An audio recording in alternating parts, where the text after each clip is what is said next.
pagode de Tarcísio Furacão. Nós, jornalistas, temos, assim, um monte de gavetinhas. A gavetinha de boa notícia é a sua.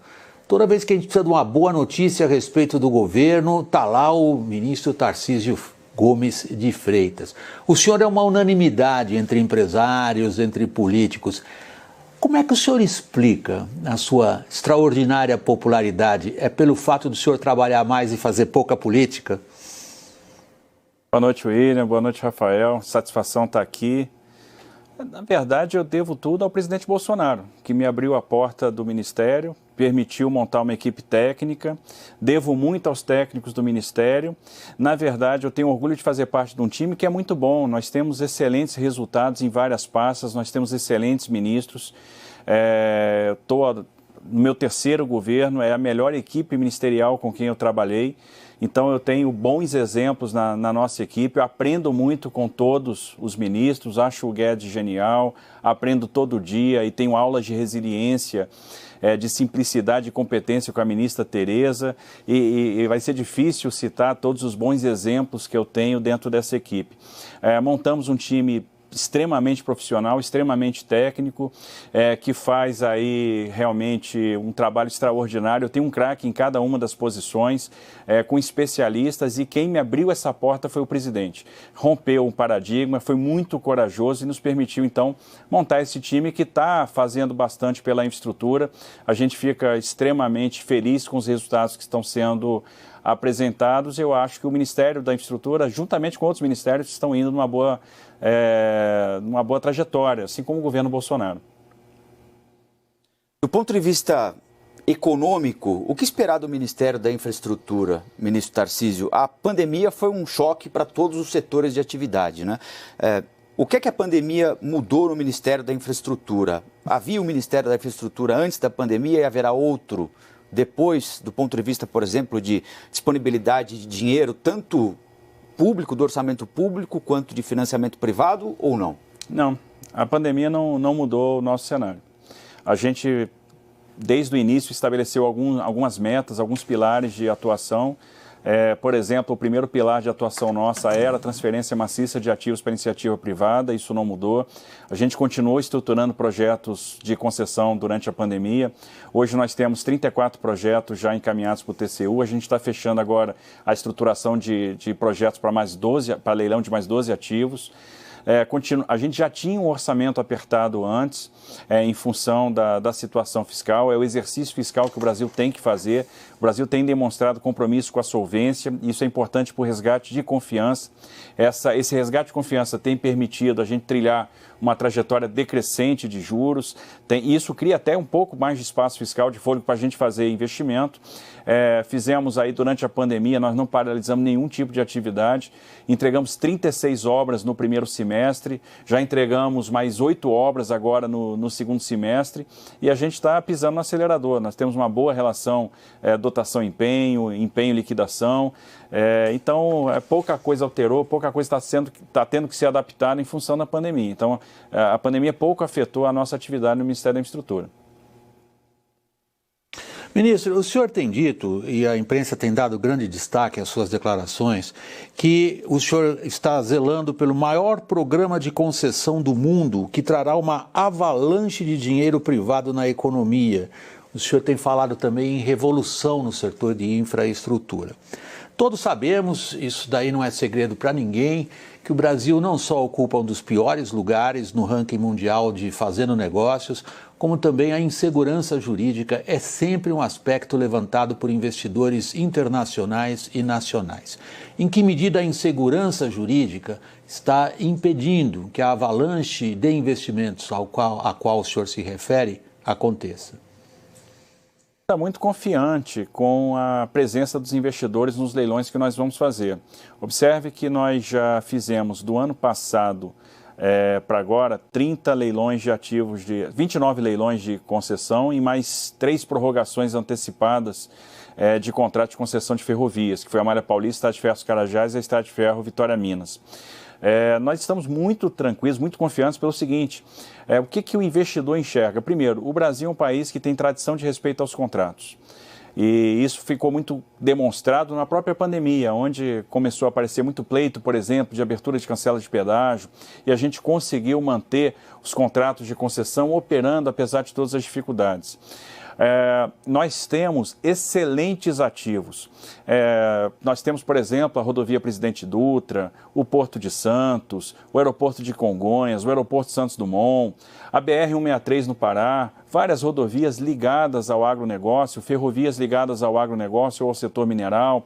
Nós temos as rodovias do estado do Paraná, que é um estado que tem um PIB maior do que o do Uruguai, né, onde as cooperativas do agro são muito fortes, também com produção industrial. Então, um estado muito rico, onde nós vamos lá concessionar 3.800 quilômetros de rodovia. Nós temos uma estruturação de ativos hoje muito sofisticada. A nossa estruturação de projeto é uma das mais sofisticadas do planeta.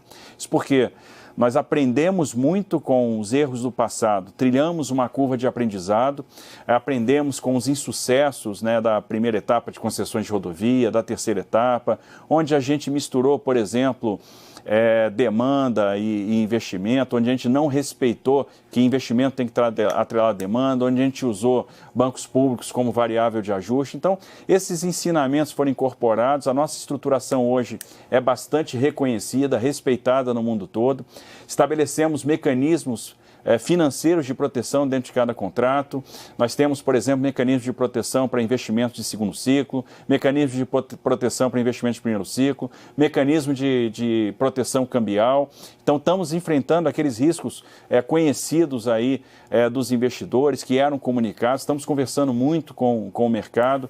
Temos uma matriz de risco extremamente equilibrada, um contrato que é cada vez mais flexível a mudanças, né, que está cada vez mais resiliente a situações extraordinárias, onde nós temos mecanismos claros de reequilíbrio econômico e financeiro, de solução privada de conflito por meio da arbitragem. Temos funding, observe a atuação do BNDES no período de crise agora, juntamente com os bancos, em sindicato, e isso, de certa forma, as soluções de mercado estão preservando o caixa do banco para o investimento em infraestrutura. Então, nós temos todos os elementos, todos os pilares para trazer o investidor. Ministro, o senhor falou sobre erros do passado. Não quero falar aqui do passado, porque o nosso programa está tentando exatamente projetar o futuro pós-pandemia, né?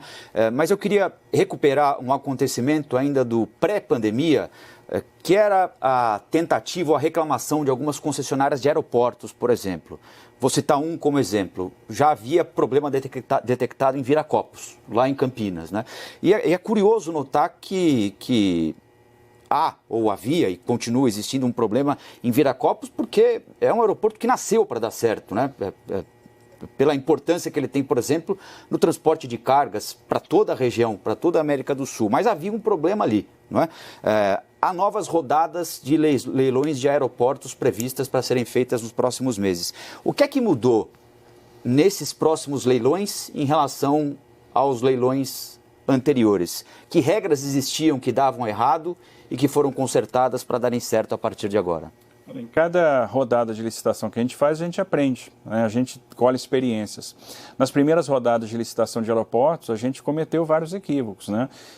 Por exemplo, não exigia um valor de entrada, um valor de outorga upfront. Então, o que daria, por exemplo, para a empresa um cuidado em preservar aquele dinheiro que ela já colocou de entrada, né? Então, fica mais difícil para sair do negócio e isso daria uma responsabilidade também maior no que diz respeito ao bid. O principal erro é a desconsideração demanda versus investimento, e a gente impor uma série de investimentos desatrelados da demanda, né? Eu estou fazendo investimento por fazer, deixando de considerar a demanda existente. Isso, no final das contas, pressiona o fundo, priora o projeto, e a gente acabava corrigindo isso, tentando buscar um juro subsidiado do BNDES, né? Então, a gente precisava usar o banco público como variável de ajuste. E pior, colocar a estatal, no caso a Infraero, como participante da SPE, né, com 49%. Então, no final das contas, a gente alterou isso tudo. Na quarta rodada, por exemplo, a gente já veio com a outorga upfront, com o período necessário para a realização da fase mais intensiva de investimento, que a gente chama de fase 1B, que é a fase que nós estamos fazendo investimento no terminal, ampliação de capacidade terminal, pátio de aeronave, ampliação de pista. Esse período inicial, então, está preservado do pagamento de outorga, não se paga outorga nesse período, depois a outorga é crescente até um determinado ano e a partir daí ela flete. E na última rodada, que foi a quinta, a gente já veio com o pagamento por outorga variável, né? A outorga variável, ela permite mitigar, compartilhar o risco de demanda. Então, a gente veio aperfeiçoando a modelagem. Observe que os aeroportos como Viracopos e São Gonçalo do Amarante são aeroportos que têm boa operação, mas eles falham aonde? Justamente na questão financeira. Nós tivemos aí um comportamento oportunista, bids extremamente elevados, e depois um mau gerenciamento da questão das partes relacionadas. Então a gente não sabe exatamente o que estava sendo feito com empreiteira que é do próprio grupo controlador daquela concessão. O foco não deixou de ser a operação para ser a obra, foi outra coisa que nós mudamos, porque hoje nós temos realmente operadores aeroportuários nas nossas concessões de aeroportos. Nós vamos flexibilizar um pouco a regra na próxima rodada, vamos permitir que fundos de investimento façam seus bids e tenham simplesmente um Technical Support Agreement com operadores aeroportuários, mas realmente a gente passou por um processo de amadurecimento, de construção, de aprendizado, e hoje nós temos aí uma estruturação de projetos muito sofisticada. Pode ver que os leilões que nós fizemos na quarta rodada, que foi o leilão de Florianópolis, Porto Alegre, Fortaleza e Salvador, tiveram um êxito absoluto, obras entregues dentro do prazo, investimentos entregues, sucesso de operação e o contrato sadio. E o próximo leilão agora, o senhor destacaria quais aeroportos? Bom, agora nós vamos fazer os leilões, o leilão de aeroportos, são 22 aeroportos que nós vamos licitar até o final do primeiro trimestre do ano que vem. Nós temos 3 blocos. A experiência de blocos começou agora no governo Bolsonaro. Nós fizemos o primeiro leilão do ano passado em blocos, foram 12 aeroportos, né? O leilão bem sucedido, trouxemos um novo operador que foi a AENA da Espanha. E para o ano que vem nós temos o Bloco Sul, com aeroportos importantes como de Curitiba, Bacaxeri, Londrina, Foz do Iguaçu, Navegante, Joinville, temos Bagé, Pelotas e Uruguaiana. Temos o Bloco Central, né, com o aeroporto de Goiânia, Palmas, Imperatriz, São Luís, Teresina e Petrolina. E temos o Bloco Norte com os aeroportos de Rio Branco, Cruzeiro do Sul, Porto Velho, Tefé, Tabatinga, Manaus e Boa Vista. Então, temos conversado aí com os investidores do mundo inteiro, temos vários grupos interessados, aqueles que já estão no Brasil, outros grupos que ainda não estão posicionados e têm um forte interesse de entrar no mercado brasileiro, além de vários fundos de investimento. Ministro, na descrição que o senhor faz das lições aprendidas nas outras rodadas de concessões e de outorgas, o senhor faz uma descrição em 2 trilhos. Uma, o senhor descreve a atividade regulatória que vai se tornar mais flexível. A outra, o senhor se refere a como que as outorgas mesmo são concedidas. Aí é um ponto central ao qual o senhor se referiu, que eu acho que a gente podia elaborar um pouquinho mais em torno dele. Quando o senhor fala de outorga variável, o senhor menciona também outorgas capazes de amortecer oscilações de câmbio. Essa talvez seja uma das maiores preocupações de investidores internacionais. As oscilações de câmbio são, em primeiro lugar, imprevisíveis. Em segundo lugar, elas podem ser dramáticas para o investidor, que traz recursos lá de fora para cá e tem que gerar aqui caixa para pagar em moeda forte lá. Como é que funciona a outorga variável capaz de amortecer a oscilação de câmbio?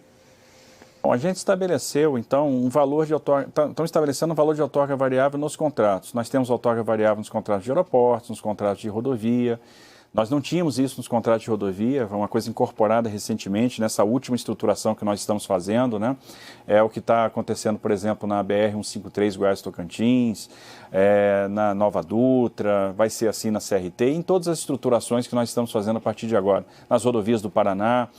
Então, a gente calibra um valor de outorga variável, que vai ser um percentual da receita, e esse valor vai funcionar como um colchão, como uma poupança. Então, a partir do momento que o investidor toma recurso no exterior, o que nós vamos fazer? Caso haja uma depreciação de câmbio, nós vamos usar aquele valor de outorga variável para amortecer a perda com essa depreciação.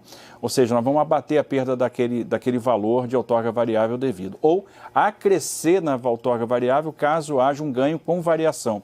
Nós vamos trabalhando com débitos e créditos numa conta gráfica para cada up and down do câmbio.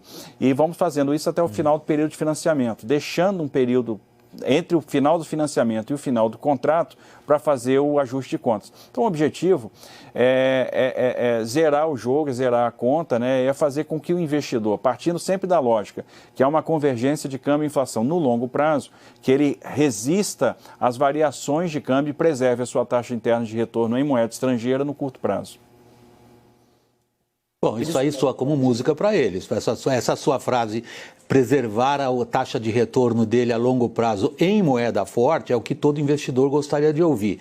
Eu queria agora dar um passo adiante no raciocínio que o senhor está expondo. O senhor nos expôs a modalidade pela qual o senhor acha que vamos ser capazes de convencer essa avalanche de investidores esperando a hora de entrar aqui. A gente vê que eles ainda estão esperando em certa medida. Quais são, na sua cabeça, os objetivos estratégicos centrais? Aqui a gente começou meio que do pequeno para o grande. Nós começamos a falar de aeroportos, o senhor mencionou ortogas e estradas. Onde está o seu pensamento estratégico quando o senhor expõe ao público externo de investidores o que o senhor pretende fazer? A gente tem que atingir os objetivos da política de infraestrutura, né? E a concessão, no final das contas, é um veículo para isso. A gente não consegue fazer o investimento com recursos públicos, a gente tem que recorrer realmente ao investimento privado e é muito bom passar os ativos para a iniciativa privada. No final das contas, onde é que está o foco? O foco está na prestação de serviço para o usuário, é isso que a gente quer. Até a discussão de outorga é uma discussão secundária. A gente não modela nenhum projeto para obter um resultado financeiro para o Estado. Tanto é verdade que nas prorrogações de concessões de ferrovia, nós estamos utilizando a outorga devida ao Tesouro para fazer novos investimentos. Nós emplacamos essa semana, junto com o TCU, o investimento cruzado pela primeira vez, ou seja, a outorga vai virar uma nova ferrovia. As outorgas do setor portuário, elas são simbólicas, são outorgas de R$1, porque o objetivo não é a outorga, é fazer o investimento. Por exemplo, nós vamos licitar terminais de celulose agora já em agosto, no dia 28 de agosto. A outorga dos 2 terminais que nós vamos licitar, a outorga mínima é R$1. O que interessa para a gente é quase meio bilhão de investimento que essa concessão vai gerar. Então, a preocupação não é a outorga. O que a gente quer? Reequilibrar a matriz de transportes. Então, a gente quer ter um reequilíbrio nos modos de transporte. A gente quer dobrar a participação do modo ferroviário na matriz. A gente quer impulsionar a navegação de cabotagem. Porque, no final das contas, isso vai reduzir o custo do Brasil. Vai tornar o transporte mais eficiente. A gente quer melhorar a prestação de serviço para o usuário. A gente quer integrar as regiões do país.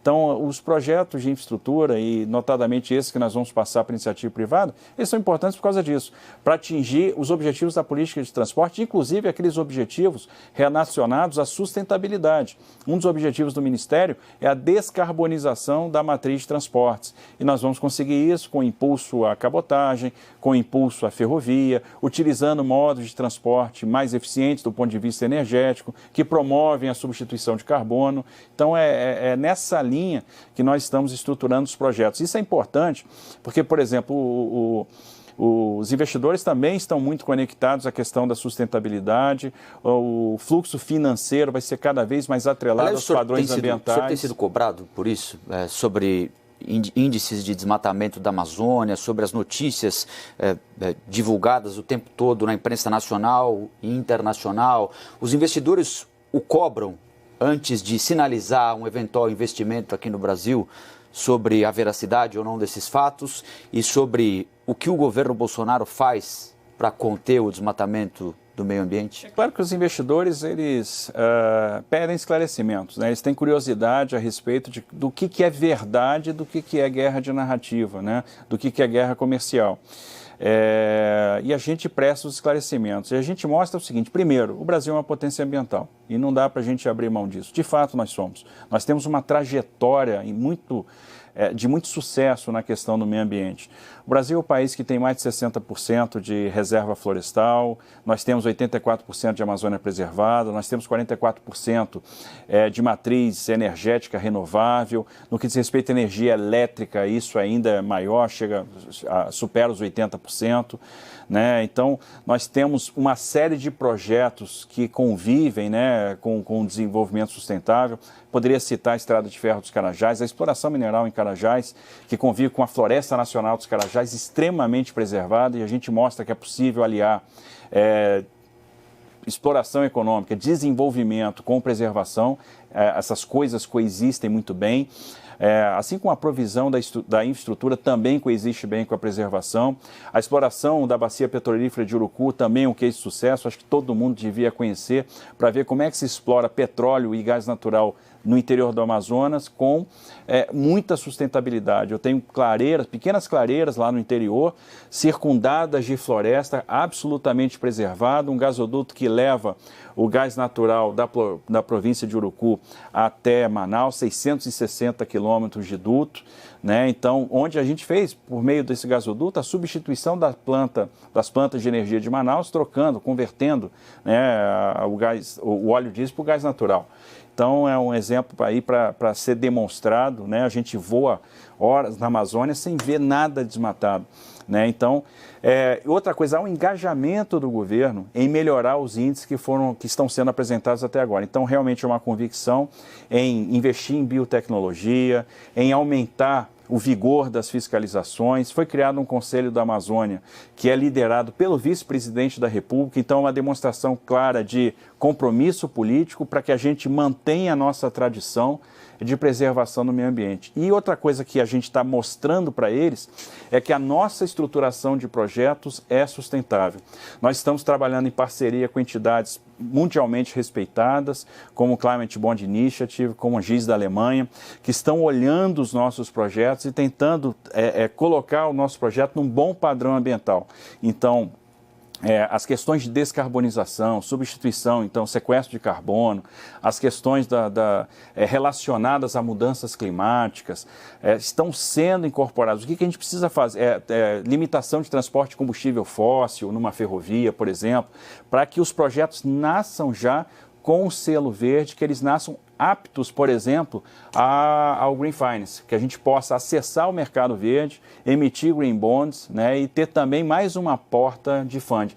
E, obviamente, isso vai ao encontro do interesse dos investidores que têm hoje essa preocupação com a sustentabilidade. Ministro, deixa eu voltar ao ponto que o senhor estava desenvolvendo anteriormente, que é a sua cabeça estratégica, quando o senhor faz algumas afirmações de muita abrangência. Por exemplo, mudar o padrão, ou mudar o modal de transporte como uma relação essencial para diminuir o custo do Brasil, por um lado, e atender essas demandas bastante óbvias e muito claras e muito vocalizadas atualmente por investidores em relação à sustentabilidade e a políticas ambientais que o senhor acabou de defender. Como é que o senhor está se dirigindo aos investidores? Nós sabemos que o Estado brasileiro perdeu a capacidade de investimento. Isso é um fato público e notório, a gente pode gostar ou não gostar, mas é um fato da realidade. Quando o senhor, por exemplo, pensa no escoamento da produção de soja, que no Brasil ela é completamente contrária ao senso comum.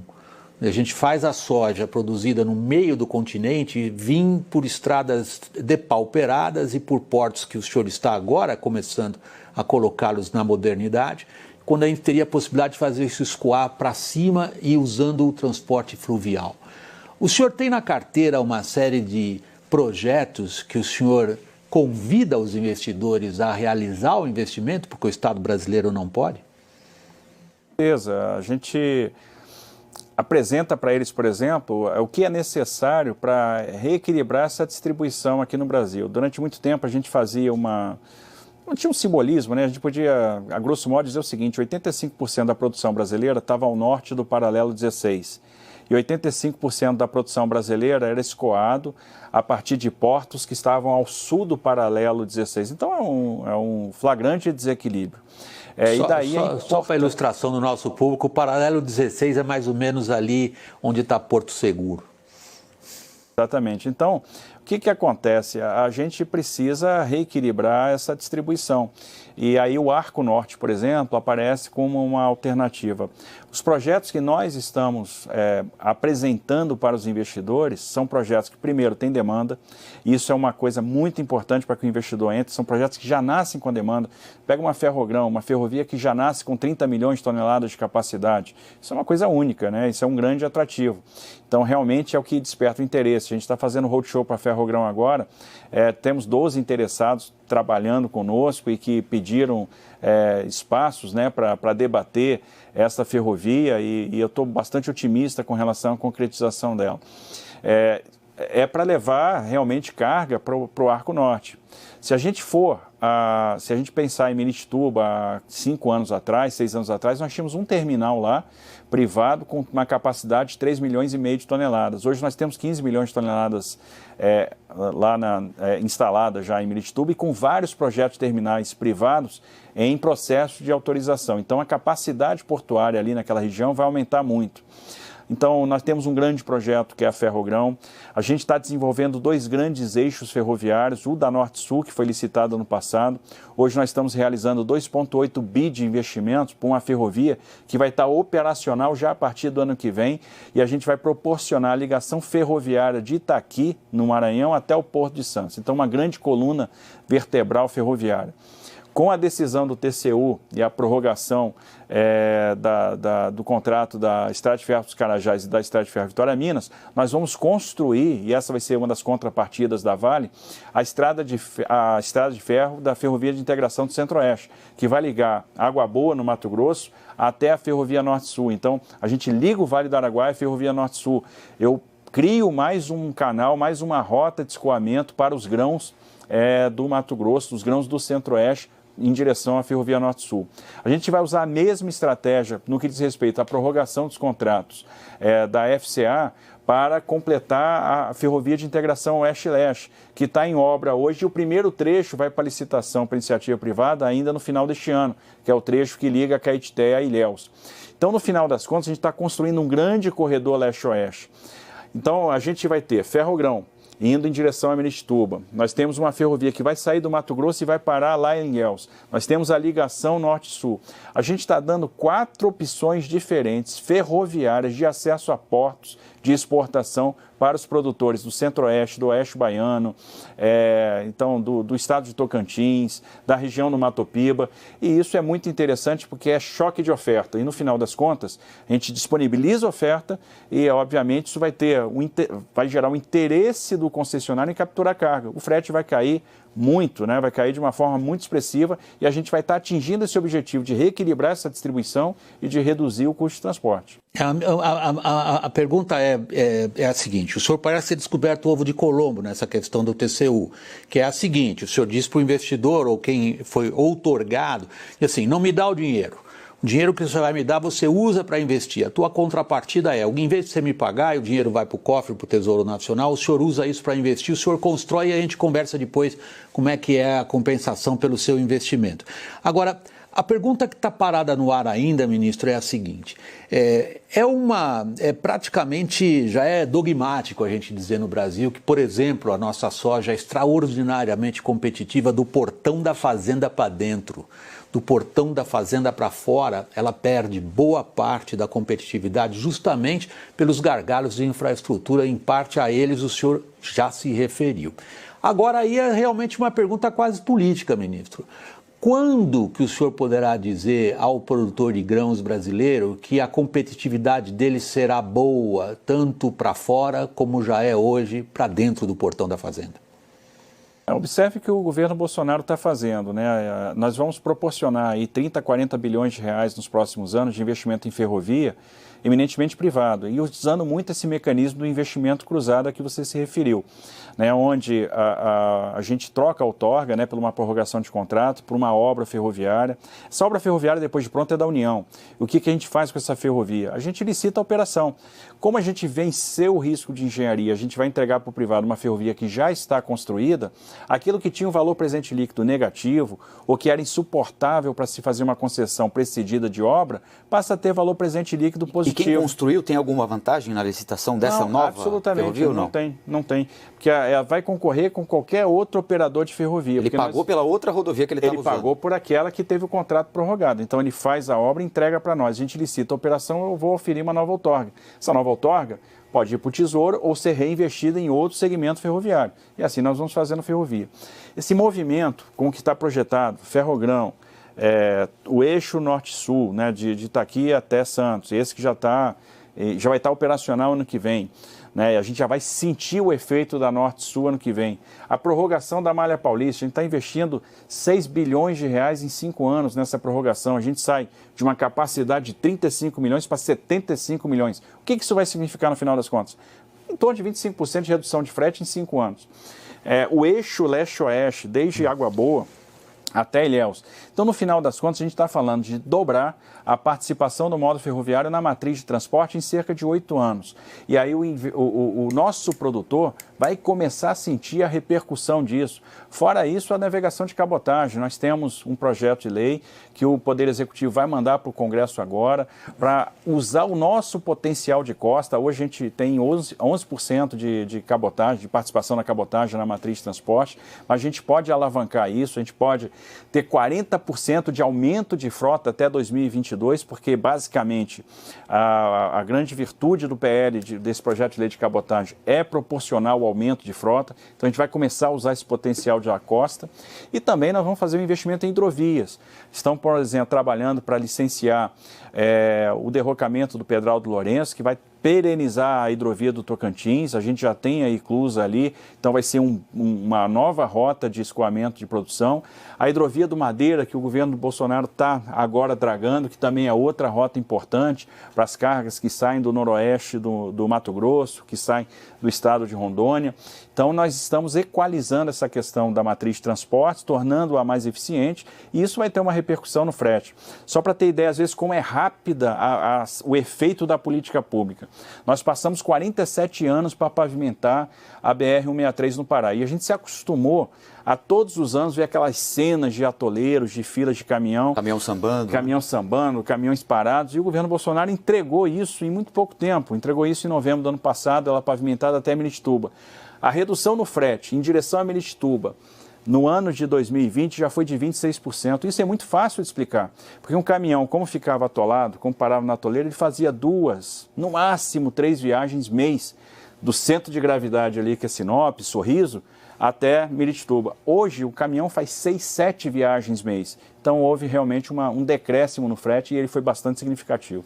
O ministro falou de uma série de obras aqui que estão sendo realizadas, né? E nós ouvimos em todos os níveis de governo, governos municipais, estaduais, governo federal, a iniciativa privada também, sempre reclamar muito da dificuldade de obtenção de licenciamento ambiental para fazer obras, das mais simples às mais complexas. Qual é a avaliação que o governo Bolsonaro tem disso e o que é que o governo Bolsonaro pretende mudar nessa área da obtenção de licenciamento ambiental para, ao mesmo tempo, preservar o meio ambiente e também permitir que as obras aconteçam na velocidade adequada? Continua difícil? Olha, melhorou muito. Melhorou muito porque eu acho que o licenciamento ambiental está cada vez mais técnico. Como é que a gente encara o licenciamento ambiental? O licenciamento é uma grande ferramenta de gestão de risco ambiental. Então, é um exercício que a gente é obrigado a fazer, levando em consideração possíveis impactos, de que forma a gente vai tratar esses impactos, vai mitigar, que tipo de estrutura nós vamos projetar, que efeitos nós vamos compensar, que efeitos nós vamos evitar. Então, é uma atividade extremamente importante. De certa forma, o licenciamento ambiental ficou difícil, ou foi difícil há algum tempo, porque ele se tornou muito procedimental, muito focado em diagnóstico e pouco focado em prognóstico, e também por deficiência do empreendedor. Então a gente tem que fazer um meia-culpa e reconhecer que muitas vezes os estudos que nós apresentávamos eram insuficientes, eram de baixa qualidade e obviamente isso não aguardava, né? Não tinha aderência, não tinha a aceitação daqueles profissionais responsáveis pelo licenciamento. Então, de certa forma, a gente precisa restabelecer a confiança. De um lado, nós temos que fazer o exercício, nós temos que tornar esse licenciamento mais profissional, então temos que melhorar a qualidade dos estudos, ter um estudo mais focado em prognóstico, o que eu evito eu não compenso, se eu não consigo evitar eu mitigo, e o que eu mitigo em parte eu compenso, e assim a gente tem que encarar o licenciamento, sempre tendo em vista que os fluxos financeiros sempre vão estar cada vez mais atrelados a esses padrões de meio ambiente. Então, isso é inescapável. Por outro lado, a gente tem que também ter uma visão mais técnica por parte, às vezes, dos órgãos ambientais e uma baliza legal que dê realmente a referência. E essa baliza está sendo construída hoje no Congresso. Existe um projeto de lei que está aí na fase final de elaboração, que em breve eu acredito que vai estar pronto para a pauta. É bom, o senhor acha? Eu acho que é um projeto bom, ele está ficando muito equilibrado, ele é fruto de muita discussão com os diversos setores, né? Com o agronegócio, com ambientalistas, com empreendedores, envolveu de fato assim, muito debate, traz inovações importantes, traz simplificações para aquilo que pode ser simples. Né? Obviamente existe uma gradação, ou seja, eu tenho que sempre confrontar potencial degradador com resiliência no meio ambiente. Então, se eu tenho um empreendimento muito simples numa área resiliente, o licenciamento ele pode ser muito simplificado. Se eu tenho um empreendimento que tem um alto potencial degradador, o risco é alto e a área é sensível, obviamente eu vou ter que estudar muito mais, eu vou ter que discutir a exaustão, a viabilidade daquele empreendimento, e a partir do momento que a gente tem essas premissas na cabeça, o licenciamento começa a se tornar mais fácil. E eu acho que está melhorando muito, a gente tem conseguido obter as nossas licenças e temos nos projetos de concessão mitigado o risco ambiental. Né? Então, nós estamos compartilhando muito o risco com o privado, inclusive no que diz respeito ao estabelecimento de cap de um teto, né, para medida de compensação, de modo ao Estado assumir parte do risco, né, e diminuir um pouco a imprevisibilidade para que a gente possa garantir aqueles retornos que são projetados num projeto de concessão.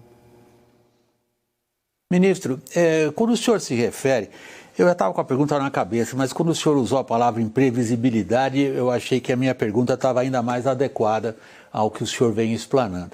O senhor está colocando dois grandes fenômenos no mesmo contexto. O fenômeno da crise, da pandemia e o que o senhor chamou de imprevisibilidade. Imprevisibilidade no Brasil é a política.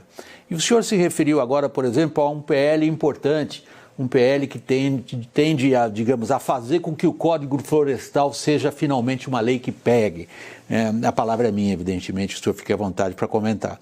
Mas a minha pergunta é o seguinte, o senhor tem dito que o Congresso agora, por conta inclusive da urgência e da emergência que a crise nos impõe, tem sido ainda mais, digamos, pró-reformas e tem aprovado alguns marcos legais importantes, sobretudo a lei do gás. Nós vimos agora na penúltima semana de julho, ela teve urgência e passou.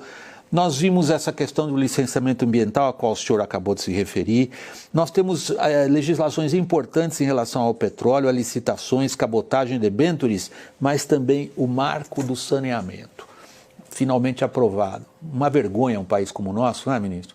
50% da população não ter acesso à água tratada e a esgoto, a gente finalmente aprova o marco legal e aí um veto presidencial joga de novo isso como um problema político, por causa da relação entre a prorrogação de contratos estatais e a entrada da iniciativa privada. Como é que o senhor está vendo essa questão? Olha, realmente, é o que você falou, a gente tem um déficit, né? Nós temos uma dívida com a sociedade brasileira. É inadmissível que a gente tenha aí 30, 40 milhões de brasileiros sem acesso à água potável e 100 milhões de brasileiros sem acesso a esgoto. É inadmissível que a gente tenha 10, 15 bilhões de reais de perda de água por ano, né? É inadmissível que a gente pressione o sistema de saúde por pessoas que ficam doentes por falta de saneamento. O Congresso tem sido muito proativo no que diz respeito às reformas. É muito comum a gente fazer reuniões com bancadas e ver os parlamentares dizendo o seguinte: olha, eu quero ajudar meu país, eu estou apto a encarar uma agenda, né, de reforma, quais são as prioridades para o Ministério da Infraestrutura, e da mesma forma eles estão fazendo para outros setores, né? Nós tivemos uma semana muito rica em termos de debate no Congresso, com a aprovação da medida provisória 945, que trouxe mais modernidade para o setor de portos, né? Um debate em outros tempos, assim, quase que impossível, mas hoje existe uma maturidade do parlamento e até, eu diria, uma orientação pró-business muito grande, que vai ser muito importante para a transformação de ambiente de negócio no Brasil. O saneamento finalmente passou, nós temos o poder de trazer centenas de bilhões de reais de investimento. A gente conversa com os fundos de investimento no exterior, muitas vezes apresentando o nosso portfólio de infraestrutura, de transportes, né? Eu apresento ferrovia, rodovia, portos, aeroportos, naquelas empresas que têm uma gama de atuação muito grande. Às vezes o CEO vira para mim e diz, olha, tudo bem, bacana, mas eu quero entrar em água, eu quero investir em água, eu quero investir em saneamento. Nós temos aí mais de 50 bilhões de reais de projetos em estruturação hoje no BNDES, então concessão, né, do serviço de água e esgoto de Alagoas, em Cariacica, no Espírito Santo, em Porto Alegre, no estado do Rio Grande do Sul, Ceará, a SEDAI no Rio de Janeiro. Então são projetos extremamente relevantes. A previsão é que o primeiro leilão seja feito agora em setembro, vai ser o leilão da Casal lá de Alagoas. E tem essa questão do veto. O veto é um veto técnico.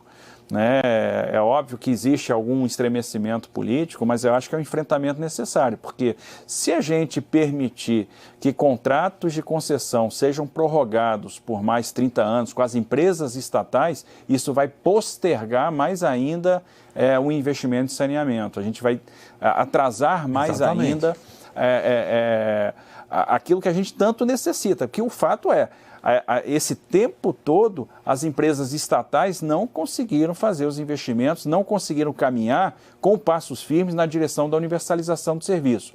Está mais do que demonstrado que a gente precisa do investimento privado. E não faz sentido a gente querer agora dar mais 30 anos para empresas estatais, né? Manter o modelo e, de certa forma, postergar os benefícios que a lei de saneamento está trazendo. Então, é um contrassenso. Eu acho que a gente tem que parar para pensar e fazer uma reflexão profunda sobre isso, que o Brasil ganha muito com o veto, e isso é uma alavanca para acelerar a entrada do privado nesse setor importante. Ministro, deixa eu voltar a um aspecto que o senhor indiretamente abordou, mas com a franqueza que o caracteriza. O senhor não deixou de se referir aos percalços, aos obstáculos, que eu coloco aqui sem nenhuma conotação de drama ou de exagero, que a política impõe a gestores, como é o seu caso. O senhor elogiou, por exemplo, o ímpeto reformista do Congresso, algo que me parece que coincide bastante com os fatos, né? E essa emergência da crise também parece que empurra os políticos em direção a aprovar reformas das quais talvez a gente nem estivesse falando, estivéssemos em um outro ambiente. Porém, nós vamos para eleições municipais no final desse ano. Além disso, nós vamos para a renovação da presidência das duas casas legislativas. E o senhor mesmo deixou implícito o papel decisivo do presidente da Câmara e do presidente do Senado em empurrar essas reformas, né? Nós sabemos, no mundo político brasileiro, no nosso sistema de governo, o poder que tem os presidentes das casas legislativas em apressar votações, a regimentar blocos de deputados, e isto ainda ficou mais importante na época em que eles não têm reuniões presenciais. Agora vem a minha pergunta dirigida ao senhor, gestor público. Em que medida o calendário eleitoral, tanto das eleições municipais quanto das casas legislativas, importuna o seu sono todo dia, ministro? Importuna. Na verdade, a gente tem tido uma relação excepcional com o parlamento. Eu tenho visto um ganho de maturidade muito grande, pleitos muito legítimos. A gente tem feito, como os tempos são de vacas magras, né? A gente tem muito pouco dinheiro, a gente tem trazido as bancadas para discutir as emendas e principalmente para discutir, vamos dizer, uma alocação ótima de recursos de emenda em infraestrutura. Por exemplo, evitar pulverização de recursos, que é algo que não gera resultado. A gente acaba não terminando nada. Então, é melhor concentrar recursos. A gente tem tido uma maturidade enorme das bancadas, que tem nos apoiado grandemente nesse esforço de alocação de recursos. Alocando recursos até para manutenção, que é uma coisa que antigamente gerava um pouco de resistência dos parlamentares. Nós temos tido realmente um apoio forte da bancada. Entendo que os presidentes das casas têm feito um trabalho digno de registro. Acho que poucas vezes a gente viu um Congresso tão produtivo, encarando temas tão relevantes, tão importantes, como foi a reforma da Previdência. Eu acho que foi uma grande demonstração de liderança do presidente da Câmara e do Senado.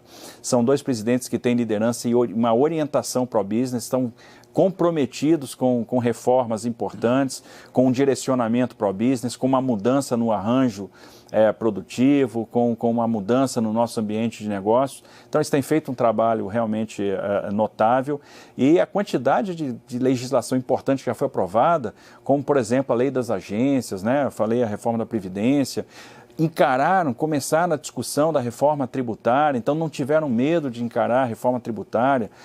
Estão encarando lei de concessões, estão encarando lei de licitações e contratos.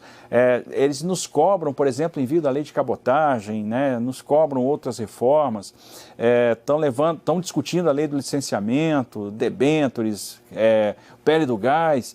Então, é um conjunto de mudanças estruturais muito significativa e, de certa forma, a temática da eleição municipal em nada tem interferido lá nem da eleição das casas, o nosso trabalho. Pelo contrário, a gente tem tido adesão, apoio aos projetos importantes, discussões absolutamente técnicas.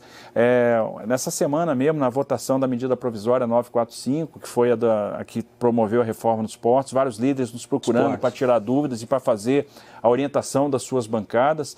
E a gente fica muito feliz como brasileiro de ver esse movimento, né, que realmente é um movimento que mostra um amadurecimento político. A gente tem tido resiliência para suportar crises importantes e com a preservação do nosso sistema democrático, que é um sistema forte e vibrante. Rafael, ministro, peço perdão pela interrupção e me dirijo ao nosso público dizendo que é só um instantinho. Fiquem conosco, a gente volta daqui um instante com o nosso especial Brasil pós-pandemia, a retomada com o ministro da Infraestrutura, Tarcísio Gomes de Freitas. Até já, pessoal.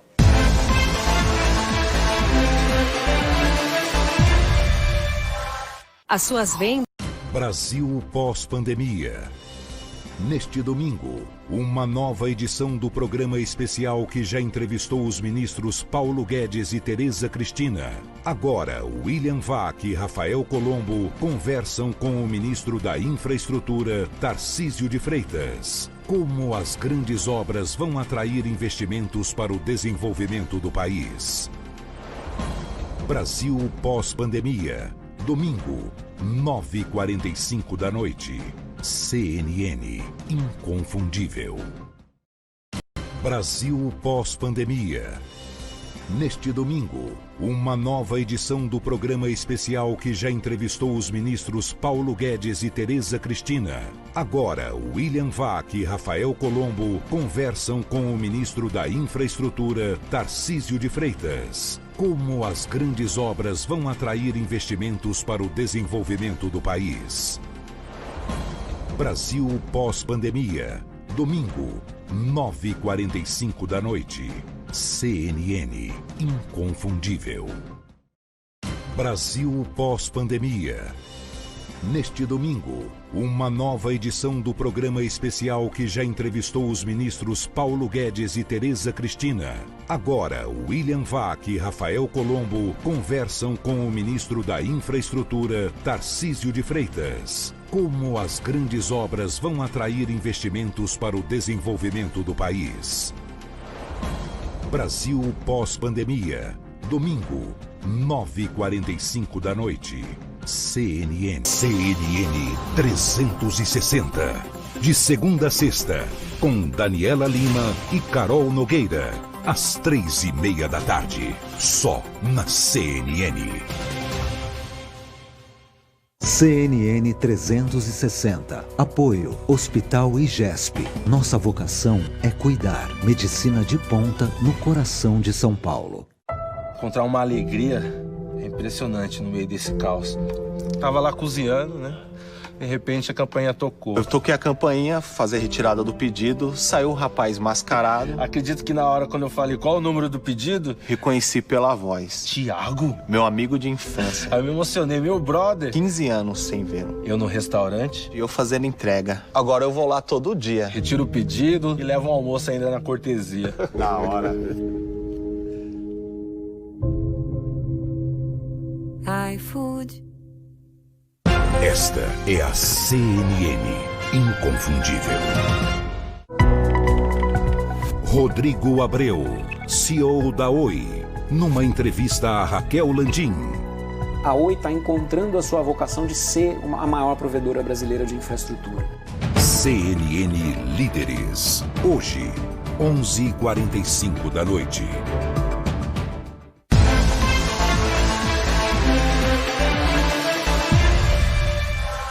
Todos bem-vindos de volta ao especial da CNN Brasil, Brasil pós-pandemia, retomada. Hoje estamos entrevistando meu colega Rafael Colombo e eu, o ministro da Infraestrutura, Tarcísio Gomes de Freitas. Eu interrompi o ministro quando ele falava ali ao final do último segmento sobre como ele considera que tem sido positivo o trabalho das duas casas legislativas, e eu fiquei de passar o que eu faço agora, a palavra ao meu colega Rafael. Contigo, Rafael. Valeu, William.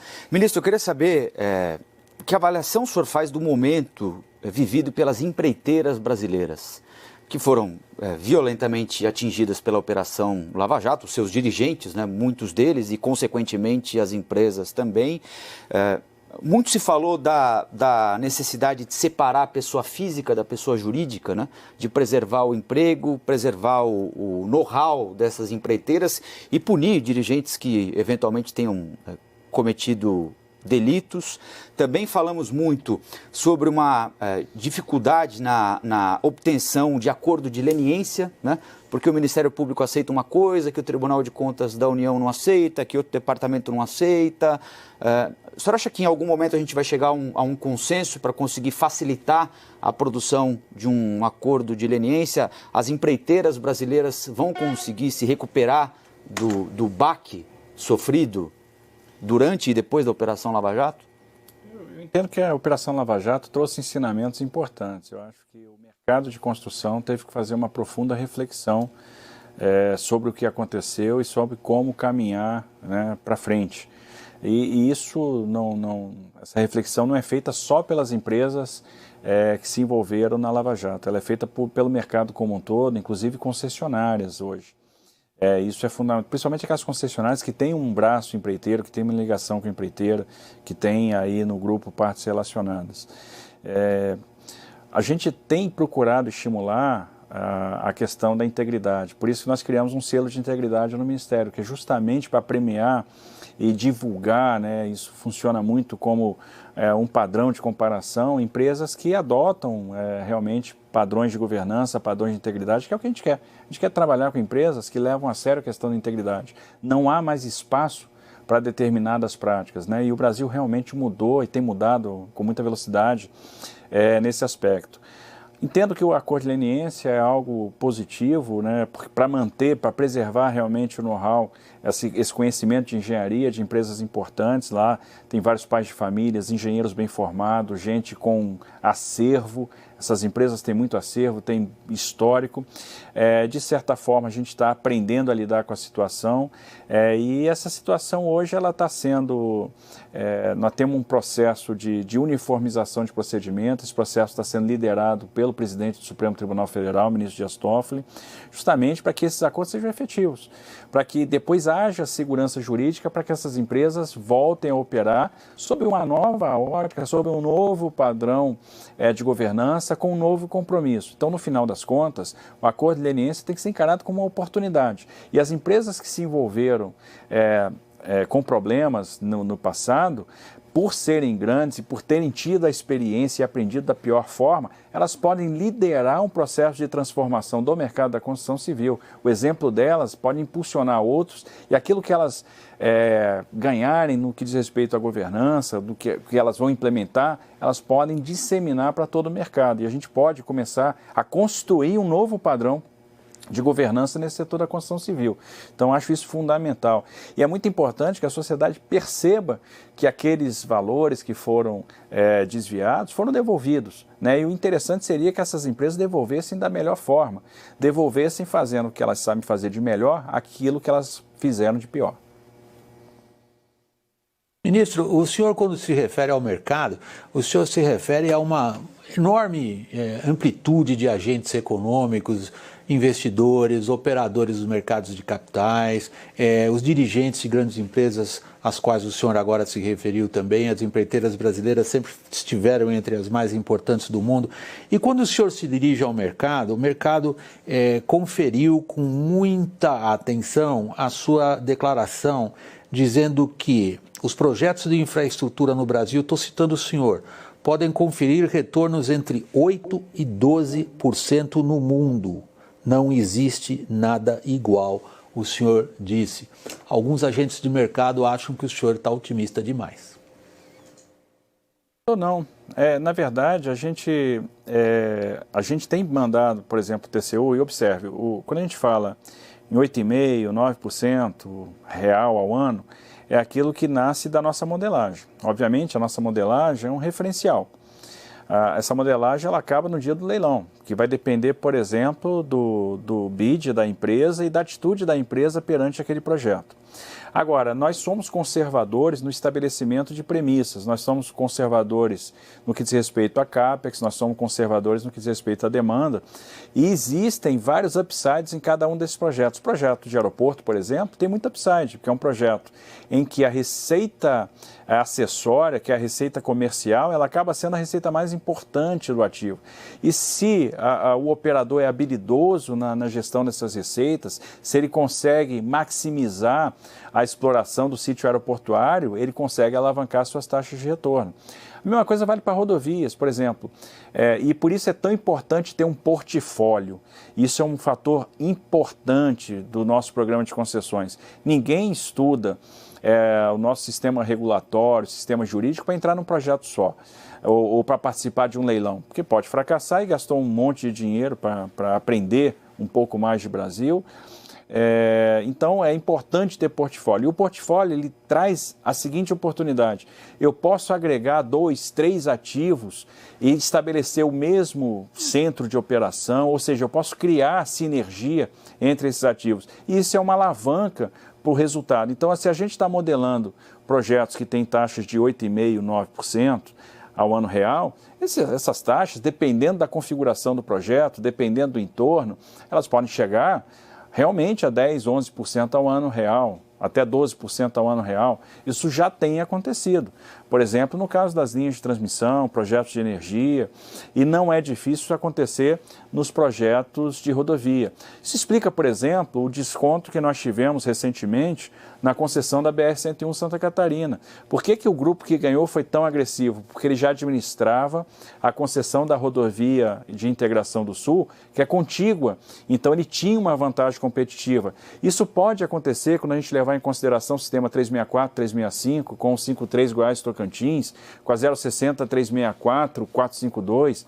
Isso pode acontecer, por exemplo, quando a gente for licitar 361 Minas com a 262 Espírito Santo, aí o anel de Belo Horizonte e a nova licitação da 040. A gente cria sistemas que trazem sinergia, um projeto conversa com o outro, permite uma gestão única, um único centro de controle operacional, uma otimização de despesas operacionais. Então, no final das contas, é possível sim chegar nessas taxas de retorno.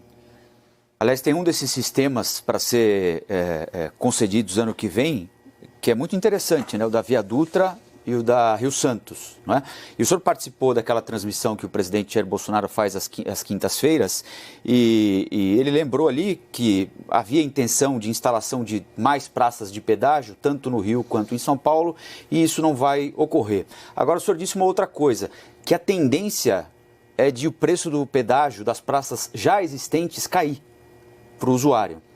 E, além disso, a concessionária que vencer a licitação da Via Dutra ficará responsável por obras também na rodovia Rio Santos, duplicação de um trecho no Rio de Janeiro da Rio Santos, não é isso? É isso.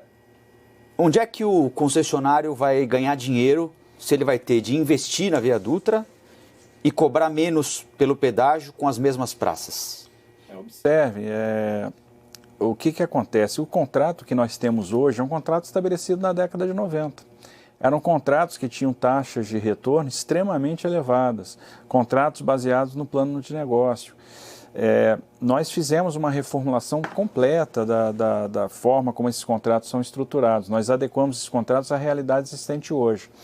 Então, nós estamos conseguindo trazer uma quantidade muito grande de investimento, nós avançamos muito em tecnologia de operação rodoviária, nós vamos ter iluminação de LED ao longo da rodovia inteira, nós vamos ter câmeras inteligentes a cada 500 metros, nós vamos ter 4 faixas subindo e descendo da Serra das Araras com uma velocidade diretriz de 80 km por hora, terceira faixa, quarta faixa, via exclusiva com free flow em Guarulhos, e a potência financeira da Dutra, em função do alto tráfego, e nós estamos falando da ligação Rio-São Paulo, que são as 2 cidades mais importantes do Brasil, é tamanha que ela comporta, que ela acomoda, e aí vem a inteligência do modelo também, a Rio Santos, que do contrário nós não teríamos como fazer investimento. Então a gente consegue duplicar até a Angra dos Reis e fazer obras de adequação de capacidade até Ubatuba. E a gente consegue fazer isso, e observe que isso é matemático, atingindo uma redução de tarifa na largada, no momento da licitação, de 20%. Então o usuário que sair do Rio de Janeiro e chegar a São Paulo, ele vai ter um custo total de viagem 20% inferior ao que tem hoje, com a condição de leilão. Só que no leilão a gente pode ainda ter o desconto, dependendo aí do apetite, né, e da condição de cada uma das empresas, do conhecimento do negócio. Então a gente estabeleceu um patamar de desconto de 17,5% o máximo, isso para não destruir caixa e não prejudicar a saúde financeira do futuro da concessão, para garantir que a gente vai atingir todos os covenants financeiros, que a gente vai ter aquela concessão vai ser uma concessão sadia, que vai ter acesso ao crédito, etc. A gente pode, no final das contas, ter um desconto de até 37,5%. É isso que está projetado e nós vamos submeter ao Tribunal de Contas da União. Então, a modelagem, as lições aprendidas do passado, né, e tudo que a gente está incorporando de lição aprendida, e isso com outorga variável, que ela vai poder ser usada para custear ciclos de investimento, para amortecer variações de câmbio, mas se não for utilizada, no futuro ela se converte em modicidade tarifária. Então é um modelo bastante sofisticado, muito denso, que agradou o mercado, né? Nós tivemos aí um roadshow agora final, antes de mandar o projeto para o TCU, que foi extremamente concorrido, com grupos estrangeiros que inclusive ainda não estão posicionados no Brasil. Eu acho que a licitação vai ser um grande sucesso e mais do que isso, o contrato vai ser um grande sucesso. Ministro, nós estamos chegando ao final da nossa entrevista, do nosso programa especial, e aí eu tenho de novo, como fiz a primeira pergunta ao senhor, muito pessoal, a última pergunta também é bastante pessoal. O senhor é um engenheiro, a sua linguagem, a sua forma de expor em público, ela é sempre muito caracterizada por uma linguagem objetiva, por apego aos fatos, por não vamos perder tempo com o que não interessa, vamos ao que precisamos abordar. Há uma frase que o senhor soltou recentemente, numa das suas apresentações públicas, que chamou muito a atenção. O senhor declarou: não quero fazer parte de uma geração perdida. Por que o senhor disse isso? O Brasil é um país grande demais, rico demais. Se a gente botar num diagrama os países que têm dimensão continental, acima de 5 milhões de quilômetros quadrados, população grande, acima de 200 milhões de habitantes, e PIB grande, acima de $1 trilhão, nós vamos ficar no centro do diagrama com apenas 3 países: China, Estados Unidos e Brasil. Não faz sentido a gente ter as mazelas que nós temos. Não faz sentido a gente ter o atraso em alguns setores que nós temos. E eu ficaria extremamente frustrado de chegar à velhice e verificar que a nossa geração não fez pelo país, não deixou legado, não transformou, se acomodou com situações que são absolutamente inaceitáveis, como a do saneamento básico. O presidente Bolsonaro foi muito corajoso a fazer um rompimento, por exemplo, com uma trajetória de fracasso. Ele trouxe técnicos para os ministérios, não entregou ministérios para os partidos políticos, e isso está se mostrando acertado. Para fazer isso tem que ter coragem, muita coragem. Obviamente ele paga um preço por isso, mas é um preço que tinha que ser pago, e isso é legado. E o que nós estamos fazendo, no final das contas, é projetar o futuro e trabalhar incansavelmente para deixar legado. Porque o Brasil não merece algumas situações que nós vimos. O Brasil não merece a corrupção, o Brasil não merece a falta de universalização do saneamento, a falta de tecnologia, a infraestrutura deficiente. O Brasil é um país rico, um país grande, com muito potencial. E a responsabilidade da nossa geração é fazer essa transformação, para a gente chegar para os nossos filhos e netos e dizer, puxa, fizemos a diferença, não vivemos em vão. Eu tenho uma pergunta a fazer ao senhor, para não deixar escapar. A gente lá no primeiro bloco falou bastante sobre aviação, mas no pré-pandemia, o senhor tinha uma intenção de abrir o nosso mercado, né? De trazer para cá outras empresas. Nós tínhamos 4 empresas aéreas àquela altura do campeonato, não é? Nossas, voando aqui, o que já é pouca coisa para um país desse tamanho. O senhor tinha a intenção de atrair para cá, especialmente as empresas de baixo custo, para aumentar a competição, baixar preço de passagem, interiorizar a aviação, que é um problema, né? A gente ainda não conseguiu fazer isso. E a pandemia mudou todo o quadro, né? Atingiu em cheio, violentamente, especialmente o setor aéreo. Como é que o senhor imagina que vai ser esse mercado daqui em diante, ministro? É difícil projetar, porque é um mercado que depende muito do comportamento humano, da predisposição para viajar. E, obviamente, a pandemia vai trazer algumas mudanças de comportamento. A gente está vivendo a era das reuniões virtuais e está todo mundo aprendendo assim, puxa vida, isso funciona. Isso economiza recursos, economiza tempo, é menos cansativo. Então, a retomada, a velocidade da retomada vai depender de fatores que absolutamente nós não temos controle. Por exemplo, se for anunciada uma vacina eficaz para o vírus, amanhã o comportamento muda completamente. Nós vamos ter uma recuperação muito mais acelerada. O que não pode mudar é a linha que nós estávamos trilhando, que é a linha da simplificação regulatória, é a linha da diminuição de custos, é enfrentar, por exemplo, a questão do preço dos combustíveis e aí, com algumas medidas no que diz respeito a monopólio de distribuição, a gente pode reduzir o preço do querosene de aviação. São os governadores que continuam fazendo seus programas de redução de ICMS sobre QAV, e tendo como contrapartida mais voos. São os investimentos na infraestrutura de aeroportos regionais que vão acomodar mais voos de maior capacidade. A gente consegue mudar a categoria dos aeroportos regionais. É o programa de concessão que vai trazer investimentos em aeroportos importantes que vão liberar até espaço para que a gente possa fazer investimentos em aeroportos menores e que vão alimentar essas rotas.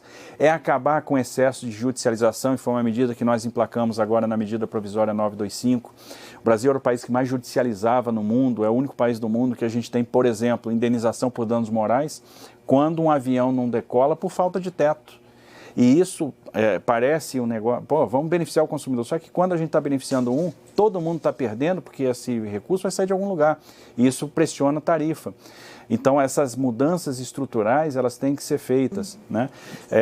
São os acordos de céus abertos, é a extinção da tarifa de embarque internacional, que custa $18, e isso dificulta a tarefa de uma empresa low cost que quer fazer uma operação para a América do Sul por $50 ou $60.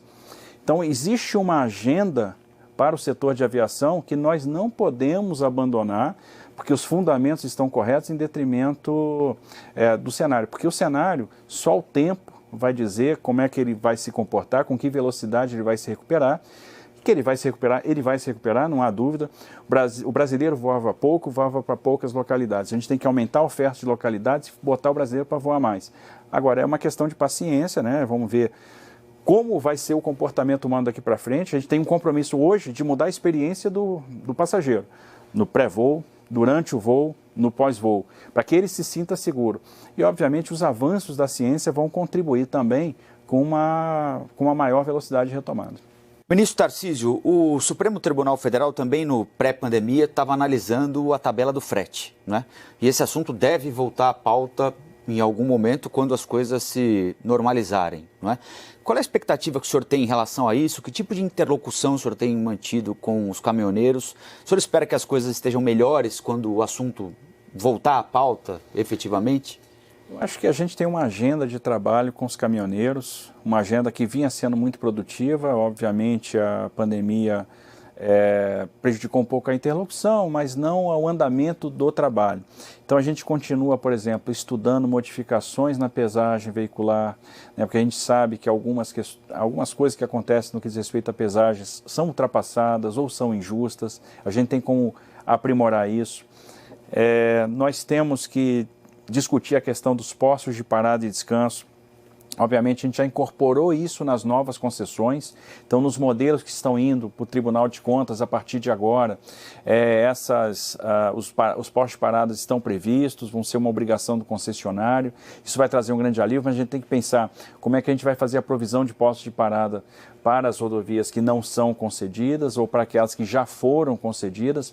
E aí até abre uma oportunidade de mais investimento, né, na construção desses postos, naquelas rodovias que já estão concedidas. Eu acho que a gente tem que buscar o investimento onde ele estiver agora nesse período. Nós temos a simplificação de normas do CONTRAN que acabam gerando problemas para os caminhoneiros em fiscalização de Polícia Rodoviária Federal e algumas coisas são exageradas. Então, aquilo que não tem repercussão com segurança tem que ser revisto, simplificado. Então, essa agenda de trabalho, de reformulação, a gente pode discutir, por exemplo, um programa de substituição de frota, né, que tem algum tipo de incentivo para a substituição de caminhão antigo, com algum tipo de crédito para aquele caminhoneiro, para que ele possa fazer, mas isso é uma ideia, né? E a discussão da tabela, ela está sendo bem conduzida pelo ministro Fux, que estava com muita sabedoria buscando uma conciliação entre embarcadores e caminhoneiros. Como ele é o decisor, ao fim e ao cabo, eu tenho muita esperança que a gente vai chegar num acordo. Eu acho que a tensão hoje com relação a esse assunto é muito menor do que já foi. Existe uma compreensão da própria classe dos caminhoneiros que a tabela não trouxe os benefícios esperados. Não adianta ter um preço, uma tabela e não ter o trabalho. Isso não resolve absolutamente nada.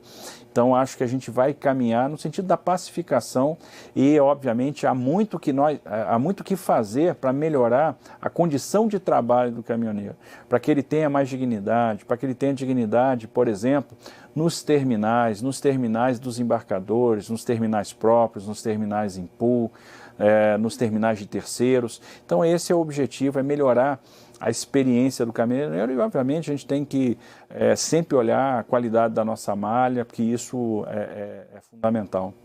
Ministro, como executar o plano Pró-Brasil, que é um plano que envolve uma série de atividades, listas de obras para fazer a economia do país girar, especialmente no período depois da pandemia, como conciliar a execução desse plano com a falta de dinheiro, com o teto de gastos se impondo limites seríssimos a um orçamento já bastante engessado.